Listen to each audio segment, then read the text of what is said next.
Hello everyone, welcome back to the Football SKS channel for something slightly different but almost the same. We are here on FM, but today we are not playing the Paris save, even though the Paris save is open, but we are talking about 10 mistakes we all make in FM. So I've gone down the tips and tricks route. I'm going to give you my Mr. Miyagi lecturing and hopefully make you better players at the game. Now, will you train me?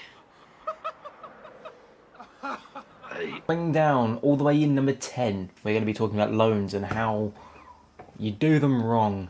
You probably don't utilise them at all. Let's be real. Easiest thing to do, or the easy way to say it, you are buying players. You bring in a bunch of players. You bring in some players for the future and you need to loan them out straight away. So those players you're bringing in are probably only going to be good enough to, well, to play in where they've just come from.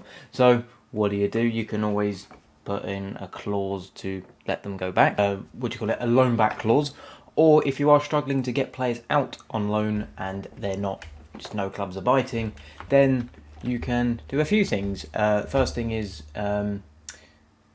having an affiliate. So if you go to your team's home screen, this page, and then you click on affiliates and then affiliated clubs, you will see your affiliates, and these are basically teams you can send players to for development. And obviously players, they need game time to develop, they need those match ratings, so you can basically just send them to that. And how you send them is you go to your squad, whichever player you want to do. Let's just say it's this player, which it's not going to be. He's not loan listed, so the player it's not actually going to show here, but you go to development, and then under here where it says move to second team, move to wherever, you can just, there should be a button that says move to affiliate team, and then boom, there you go. The other thing is you can have teams above you which are senior affiliates to yourself, in which they can send players to you, so they're basically doing the same. But that's an easy way to get players out on loan that need development. Number 9. You physically can't sell players, so forget the loaning, but you just can't sell them. You have players you don't want. They're on your unwanted list, they're straight up handed in a transfer request, whatever the reason may be for you trying to get rid of them. There's quite an easy way of actually trying to sell them. The first thing you can do is just straight up offer them to a club. So if I click on this person and then go to transfer, and then you go to offer to clubs. Obviously I won't do it because it will say up here whether they're actually going to be happy about that, but you can just offer them out straight up, unspecify the fee. I would always leave that unspecified, let the other teams tell you what they're willing to pay, and then you can compromise a better deal for yourself. Most of the time this isn't going to work, so if you actually go to your squad page and then just hover over the wanted teams on them, so this player here is actually wanted by Niort, so go back to the previous screen where you're offering them out, and then instead of hitting the details button, hit targets, then the add button, other, and you can quite literally search for a team. So I search for Niort, click them, add them, boom. You are literally going to propose this player to that team. And if it's simple, because weirdly you offer them out and then the actual teams that are interested don't actually bite the bullet. So straight up just offer it to them with an unspecified fee, or if you do know what you want for them, then there you go. But yeah, that's just an easy way for clubs to actually bite the players that you're trying to get rid of. Right, down in number 8. Quite a simple mistake. I do this way too often, and that is using your assistant manager advice. Don't do it. Don't. Just no. Don't. When you get to your tactics screen and it says players to swap out, I would probably click on that myself, but that's as far as you should go. Any sort of opposition instructions, any sort of player instructions, ignore, because it changes your tactic drastically. If I actually go to the tactics screen and then go selection advice, it's then going to start swapping everyone out. It's going to change player roles. It's going to start doing weird stuff. In our save that me and Paul are doing on stream, the Hanan save, my assistant manager seems to love a defensive game. So he's always going, you should be going defensive and you should be putting your back line all the way back down and crazy stuff like that. So don't listen to it. Don't do it. There's a reason you've set your tactic to how you want it. Yes, you can like change things here and there. Never go defensive anyways. Just a quick tip, don't do that. Cautious at a minimum, or a maximum even. Just don't go defensive. Don't even drop your lines back. Don't do any of that weird stuff. Just don't listen to your assistant manager in terms of tactics. In terms of players they're saying to field, yes, it kind of goes, you should play him because so and so is tired or injured or something. That's sort of helpful. Just make sure what he's done to the team makes sense. Have a brief look through if you have clicked on it. Make sure everything's how it should be, because you have times where it will put your striker in at left back or something and you don't notice and just click through all the screens and you're wondering why your left back's all the way up the pitch. Ignore him. Right, number 7, kind of coinciding with the previous thing about the assistant manager stuff and your team selection. Keeping a slim squad. No. It works for lower end teams just because they don't need as many players, because they don't play as much football. The point is, once you get Champions League football, it's a killer. Because let's take my Paris team. Say I was in Champions League football. I would be playing in the league, I'd be playing in the cup, and I'd be playing in the Champions League. Or if I was a Premier League team, you could be playing in the Champions League, the League Cup, and the FA Cup all at the same time. That is 4 competitions for your players to be playing in. If you've only got one player for a particular position, they are going to get tired, they're going to get injured, they're going to be inconsistent, sharpness is going to be absolutely horrific, and they're basically going to get burnt out and not be any use. So no players or bad players are better than no players. Even if it's just for one game, you've got to use them just to give like one of your players a bit of a rest. Be willing to rest your players and put in something a little bit worse just for a single game, just so you don't burn them out. 6. Number 6. What is number 6? I remember.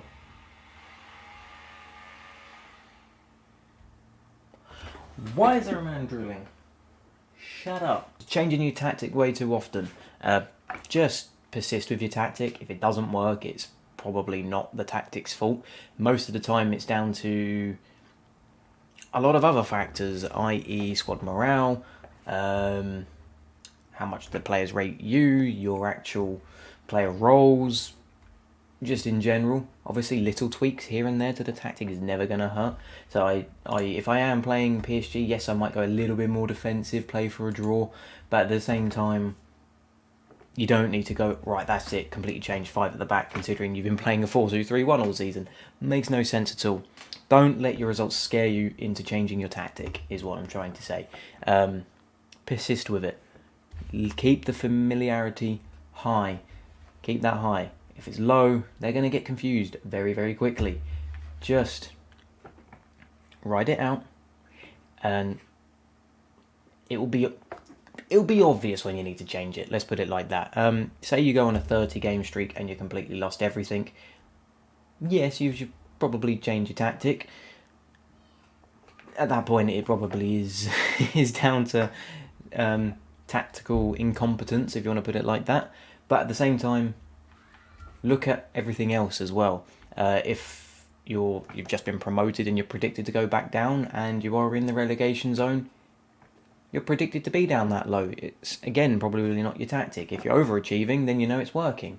Just because you're 15th and have lost a lot of games doesn't mean it's all bad, because you were meant to be relegated anyway, so technically you're doing alright. So just look elsewhere before your tactic. Look at everything else. Make sure your players are happy, make sure that you are actually where you're predicted to finish, and then decide from there. Next is, well, the in-game side of things, your in-game management, your substitutes, let's put it like that. They make or break a game, quite literally.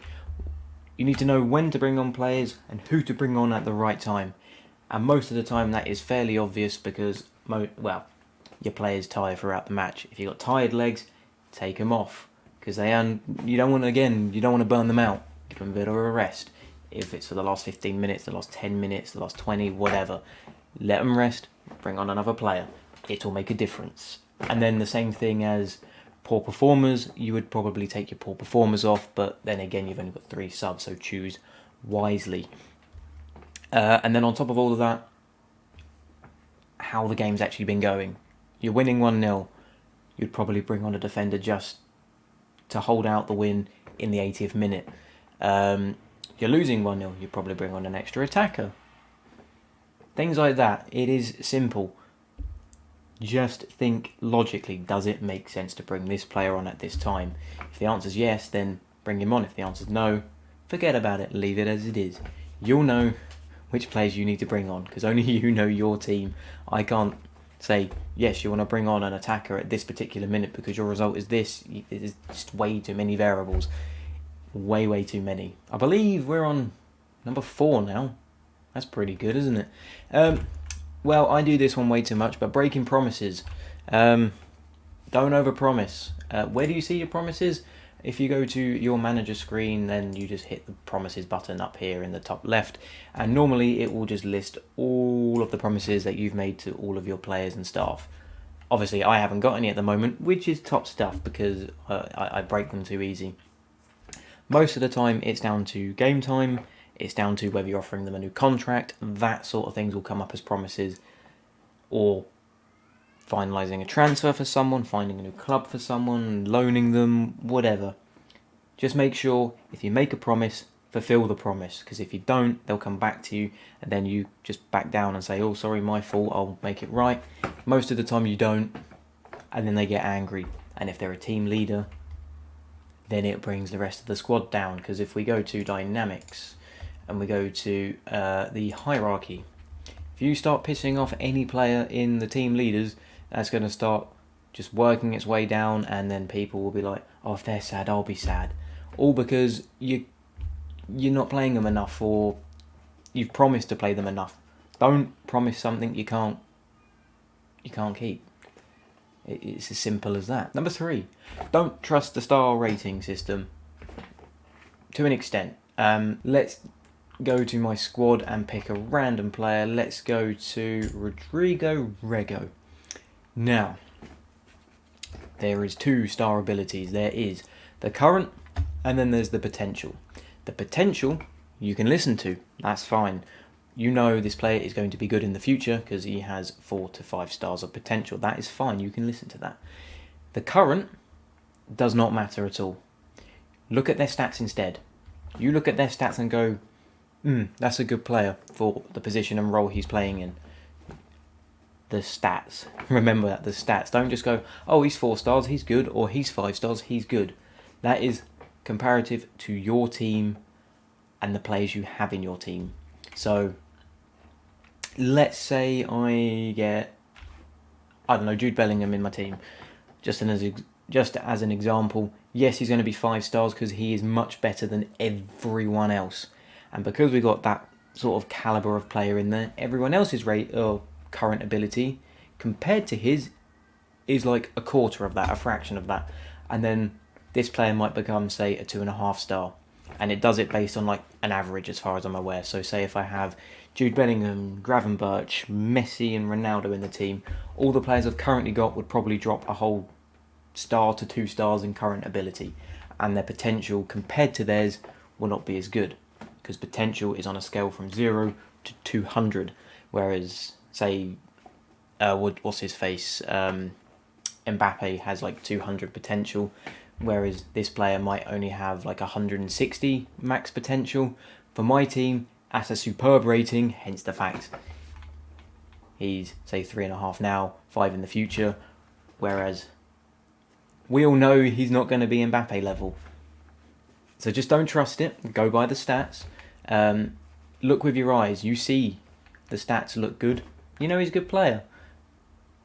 Just take the abilities and the potential abilities with a pinch of salt. Obviously, you can trust the potential a bit more than you can the current. Just take it with a pinch of salt and look into the stats. Look into their match ratings, their value even. That will tell you whether they're a good player or not. Numero dos. We're nearly there. And numero dos is not hiring good staff. Let's go to the staff page. Staff. Here is your staff page. You can see here you have a comparison for the averages in the league. Our coaching staff is very good. Everything else is terrible. So what does this mean? Training ratings are going to be good, which they always are. Development is going to be quicker than most because we've got good staff. And then let's take our recruitment. Obviously we've got below average in everything, so scouts are not going to bring back anyone, not as many players that could be of use to us, or just straight up players that we just don't need. And then the same with the medical staff. That's going to be down to not having good staff, and that is going to be injuries will take longer. They'll be more injury prone. They could take longer to recover from injuries, etc., etc. So having good staff there will mean less injury prone, and recovery times are a lot shorter. And then recruitment is kind of obvious. They'll bring back better players for you. And then coaching, your training ratings, and your development. Simple. Invest in your staff, and you won't run into problems of injuries. You won't run into problems of useless players in your scout reports, and your training ratings will be a lot better as well. Lastly, at number 10, using the wrong player roles. Your players are suited to, or best suited to, their natural position and a particular role that they prefer. It is very, very simple. You just go to your player. If it's bright green, a luminous green like that, that is their natural position. Obviously, more versatile players might have more than one natural position, or positions they can play but would rather not. And then their role and duty, I mean, it's simple. It just says, look, he is a 3.5 star. For your team, advanced forward. You'd probably want to use advanced forward. What is going on there? Rather than a complete forward, because he's only a 1 star. Just go through all your players. Make sure they're in their natural position. Make sure that they're playing in a role they're actually good at. Or if you've promised them a particular role, then make sure they're playing the promised role, because they get really annoyed with that in the future. And, well, like we said, don't break promises. There you have it. That is 10. There you go. Hopefully you've learned something. I know I probably have learned something. I actually feel like I made sense for a change. Would you believe that? But yeah, like, subscribe, check links in the description. And that is a promise you don't want to break. You promised to subscribe, so do it. Because I'll get angry, and I'll bring the squad morale down. I'll find your team and I'll make them sad. Thanks for watching, and I'll see you in the next video. Goodbye.